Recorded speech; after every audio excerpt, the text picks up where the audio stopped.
જય સ્વામિનારાયણ. આજે વાત કરવી છે શ્રેય માટેની દોડ. સંપ ત્યાં જંપ. હંમેશા એકતાની અંદર તાકાત હોય છે, પરંતુ જ્યારે એ જ એકતાની અંદર માન માટેની, શ્રેય માટેની દોડ શરૂ થાય ને, ત્યારે શું થાય? એમનું ઉદાહરણ આપણે હંમેશા સંપવાળું કબૂતરોની વાર્તા દ્વારા કહેતા હોઈએ છીએ કે શિકારીઓએ ઝાડ નાખી, કબૂતરો બધા એની અંદર ફસાઈ ગયા.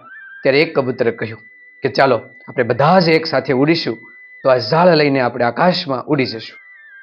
અને બધા ઝાડ લઈને આકાશમાં ઉડ્યા. શિકારીએ કબૂતરોને જોયા. લોકો કેવા લાગ્યા કે એ ભાઈ શિકારી, હવે એ કબૂતરા તમારા હાથમાં આવશે નહીં, એ તો ગયા, તમારો શિકાર હાથમાંથી જતો રહ્યો. ત્યારે શિકારીએ કહ્યું કે એવું નથી, અત્યારે ભલા બધા સંપીને ઉડ્યા છે, પરંતુ આગળ જતા અંદરો અંદર ઝઘડો થશે.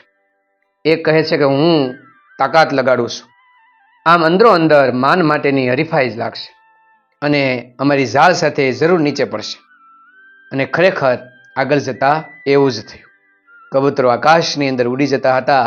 ત્યારે એક કબૂતરે કહ્યું કે જો આ યોજના મારી હતી, મેં કહ્યું બધાને કે એક સાથે ઉડો, બાકી તો શિકારી આપણને પકડી ગયા હોત. એ તો મારા કારણે તમે આકાશની અંદર ઉડી શક્યા છો. તો એક બળવાન કબૂતરે કીધું કે તે તો ખાલી આઈડિયા આપ્યો, બાકી સૌથી વધારે મહેનત તો હું કરું છું, એને કારણે આ ઉડો છો, આમ કઈ નથી ઉડાતું.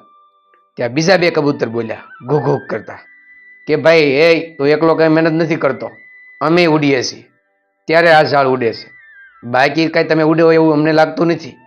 આમ એકબીજા કબૂતરો વચ્ચે હોડ લાગી અને માન માટે ઝઘડો થયો. આથી પોતાની જે શક્તિથી ઉડવું જોઈએ એ ઉડવાનું ધીરે ધીરે બધાએ ઓછું કરવા લાગ્યા.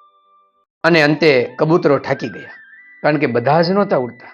અમુકને જે માન જોતું હતું એને હવે તાકાત લગાવવાનું બંધ કરી દીધું હતું. અને અંતે એ કબૂતરાઓનું ટોળું આકાશમાંથી ઝાડ સાથે નીચે પડ્યું. શિકારીઓનો શિકાર એને મળી ગયો. ઝાડ લઈને શિકારીઓ તો ચાલતા થયા અને લોકોને કહ્યું, જોયું ને, અમે કહ્યું હતું. અત્યારે બધા એકતાથી ઉડ્યા હતા, પરંતુ આગળ જતા માન માટે હોડ થઈ અને જમીન પર પરત પડ્યા. આવું આપણામાં પણ બનતું હોય છે કે એકતા અને સંગઠનથી માણસ કે કોઈ પણ સમાજ આગળ આવે, પરંતુ અંતે જ્યારે માન માટે, પદ માટે જો સ્પર્ધા થાય અને એ હોડની અંદર જરૂર એ સંગઠન કે સમાજ પાછો વળતો જોવા મળતો હોય છે. આમ શ્રેય માટેની હોડમાં હંમેશા પક્ષી હોય કે પ્રાણી કે માણસ, એની હાર થવી નિશ્ચય કે પાકી હોય છે.